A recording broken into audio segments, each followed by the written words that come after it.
مساء الخير وأهلا وسهلا بكم مشاهدين الأعزاء في قناة مغربونا سبورتس الذي ينقل لكم آخر المستجدات من الملاعب الوطنية والدولية. نحن هنا لنقربكم من الحدث لحظة بلحظة، من نبض الكرة المغربية بكل فخر واعتزاز إلى أقوى المنافسات العالمية التي تسحر عشاق الرياضة في كل مكان. تابعونا دائما لتكونوا في قلب الحدث، حيث الشغف لا ينتهي والرياضة تجمعنا. عاصفة جديدة تهز الجزائر، تصريحات السفير التركي وهروب مسؤول أمني رفيع. أثارت تصريحات مثيرة للسفير التركي في الجزائر بالإضافة إلى الأنباء عن هروب مسؤول أمني رفيع سابق عاصفة من الجدل والانتقادات الحادة، مما سلط الضوء على التوترات الداخلية العميقة والإشكاليات البنيوية التي تعاني منها الدولة الجزائرية. في سياق سياسي معقد يتشابك فيه التاريخ بالهوية والولاءات الداخلية بالصراعات الإقليمية، برزت هذه الأحداث الأخيرة كإشارات قوية على عمق الأزمة التي تعصف بالجزائر منذ سنوات.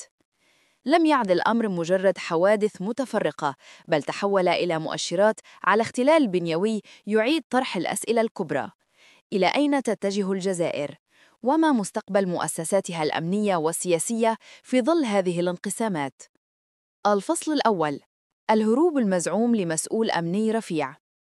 تشير تسريبات وردت في تقرير مصور إلى أن المدير السابق للأمن الداخلي في جهاز المخابرات الجزائرية عبد القادر حداد، المعروف أيضاً بلقب ناصر الجن، قد تمكن من الفرار من الإقامة الجبرية المفروضة عليه منذ فترة. هذا التطور لم يكن مجرد خبر عابر، بل حمل أصداء واسعة في الشارع الجزائري وفي أوساط المعارضة والإعلام، لما يمثله الرجل من ثقل داخل المنظومة الأمنية. الخلفية: صعود وسقوط شخصية مثيرة للجدل. عبد القادر حداد لم يكن شخصية عادية في جهاز المخابرات، فقد ارتبط اسمه بملفات حساسة خلال ما يعرف بالعشرية السوداء 1991 إلى 2002، تلك الفترة التي عاشت فيها الجزائر حرباً أهلية دامية بين السلطة والجماعات المسلحة، وراح ضحيتها أكثر من 200 ألف شخص. خلال تلك المرحلة كان جهاز الأمن الداخلي أحد الأعمدة التي اعتمدت عليها الدولة لاحتواء التهديد المسلح، لكنه في الوقت ذاته ارتبط بتقارير عن انتهاكات جسيمة لحقوق الإنسان وملفات فساد واسعة النطاق. إقالة حداد جاءت في ظروف غامضة أعقبتها إجراءات وصفت بأنها تصفية حسابات داخل أجهزة الحكم. وضع الرجل تحت إقامة جبرية وسط شائعات عن محاكمات سرية وملفات تورط شخصيات رفيعة في الدولة. تشير بعض المصادر إلى أن هذه الملفات قد تشمل قضايا تتعلق بصفقات فساد، اختفاءات قسرية، وعلاقات غير مشروعة بين مسؤولين نافذين وشبكات مالية داخلية وخارجية. دوافع الهروب: صراع أجنحة أم صفقة مدروسة؟ الطريقة التي أعلن بها عن فرار عبد القادر حداد تطرح علامات استفهام أكثر مما تقدم من إجابات، فالهروب من إقامة جبرية مشددة لا يبدو أمراً سهلاً في بلد يعتبر من أكثر الأنظمة الأمنية انغلاقاً. البعض يرى أن العملية لم تكن مجرد هروب، بل تهريب متعمد تم بتواطؤ أطراف داخل النظام بهدف استخدامه كورقة ضغط في صراعات داخلية.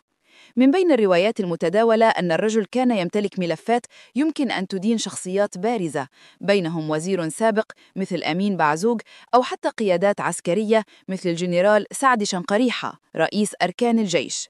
هذه الملفات ربما جعلت منه ورقة مساومة لا تقدر بثمن، تستخدم لتصفية حسابات أو لإعادة ترتيب موازين القوى بين الأجنحة المتصارعة داخل السلطة. رواية أخرى تتحدث عن أن فراره جاء كجزء من صفقة صمت، بحيث يغادر الرجل المشهد بعدم تسريب الوثائق التي بحوزته. في كل الأحوال، فإن الطريقة الغامضة التي أحاطت بعملية الهروب والدلالات السياسية التي تثيرها تجعل من هذه الحادثة حدثاً مفصلياً لا يمكن عزله عن بقية الأزمات التي يعيشها النظام. التداعيات: زلزال يضرب الثقة في مؤسسات الدولة. يرى محللون أن فرار مسؤول أمني بهذا الحجم يمثل ضربة قاسية لمصداقية الأجهزة الأمنية الجزائرية، فإذا كان أحد كبار قادتها السابقين قادراً على الإفلات من الرقابة الصارمة، فما الذي يمنع من تسرب أسرار الدولة إلى الخارج؟ هذه الحادثة أعادت إلى الواجهة النقاش حول تفكك مراكز القرار داخل النظام، حيث لم تعد هناك قيادة موحدة تضبط الإيقاع، بل أجنحة متصارعة تستعمل الملفات الحساسة كسلاح للابتزاز والتصفية، وهو ما يفسر تصاعد الشكوك في الشارع حول غياب رؤية واضحة لمستقبل البلاد، وتزايد الشعور بأن الجزائر تدار بمنطق العصابات بدل المؤسسات. إضافة إلى ذلك، فإن هذا التطور يأتي في وقت تعيش فيه الجزائر ضغوط متزايدة على عدة مستويات. اقتصادياً، تراجع عائدات النفط والغاز بسبب تقلبات السوق العالمية. اجتماعياً، تصاعد الاحتجاجات بسبب البطالة وغلاء المعيشة. سياسياً، انسداد الأفق الديمقراطي بعد وأد الحراك الشعبي وإعادة إنتاج نفس النخب. كل هذه العناصر تجعل من حادثة الهروب المزعوم أكثر من مجرد واقعة فردية، بل مؤشراً على أزمة ثقة عميقة تضرب مؤسسات الدولة من الداخل. البعد الإقليمي والدولي. تصريحات السفير التركي. الحدث لم يأتي بمعزل عن السياق الدولي، فقد أثارت تصريحات السفير التركي في الجزائر جدلاً واسعاً، حين أشار بشكل غير مباشر إلى ضعف المنظومة الأمنية الجزائرية، وربطها بضرورة تعزيز التعاون الإقليمي لمكافحة التهديدات. هذه التصريحات اعتبرت مساساً بالسيادة الوطنية، لكنها في نفس الوقت جاءت لتفاقم مناخ الشكوك، خصوصاً بعد قضية فرار حداد. مراقبون رأوا في كلام السفير محاولة تركية لإبراز النفوذ في منطقة شمال إفريقيا، حيث تتقاطع مصالح أنقرة مع ملفات معقدة مثل ليبيا، الساحل الإفريقي، وحتى العلاقات مع المغرب وتونس. الجزائر التي كانت دائما تتباهى بمؤسساتها الأمنية القوية تجد نفسها اليوم في موقع دفاعي، تحاول تبرير إخفاقاتها في مواجهة الرأي العام المحلي والدولي. أزمة ثقة عميقة ومستقبل مجهول. إن التقاء حادثتين بارزتين في توقيت حساس، الهروب المزعوم لمسؤول أمني رفيع والتصريحات التركية المثيرة، يكشف حجم الاضطراب الذي تعيشه الجزائر ما بين أجنحة السلطة المتصارعة والضغوط الشارع المتململ والتحديات الاقتصادية والاجتماعية. يبدو أن الدولة الجزائرية تواجه أزمة وجودية تمس طبيعة الحكم نفسه. في النهاية، يظل السؤال الأكبر: هل تستطيع الجزائر إعادة بناء الثقة في مؤسساتها وإصلاح أعطابها البنيوية، أم أن هذه الحوادث ليست سوى مقدمات لانزلاق نحو مزيد من الفوضى وعدم الاستقرار؟ الفصل الثاني: التصريحات المثيرة للجدل للسفير التركي في الجزائر. في تطور منفصل لكنه لا يقل إثارة، أقدم السفير التركي في الجزائر على خطوة غير مسبوقة بإعطائه تصريحات حول التركيبة العرقية للشعب الجزائري.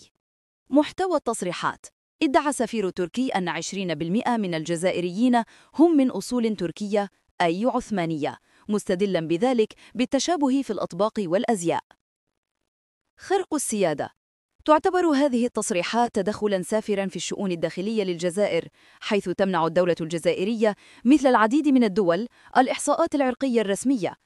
إن قيام سفير أجنبي بإصدار مثل هذه الإحصاءات يعد انتهاكاً صارخاً للأعراف الدبلوماسية ومساً بالسيادة الوطنية. إشعال الفتنة التاريخية. لامست التصريحات جرحاً تاريخياً عميقاً وحساساً. يشير مصطلح الكراغلة إلى فئة في المجتمع الجزائري ترجع أصولها إلى حقبة الحكم العثماني، وهي فترة يراها العديد من الجزائريين مرتبطة بالاستغلال والحكم العسكري الانكشاري وليس الاندماج السلمي. بث السفير بذلك نقاشاً عرقياً هو في غنى عنه في وقت تعاني فيه الجزائر من أزمات هوية حادة.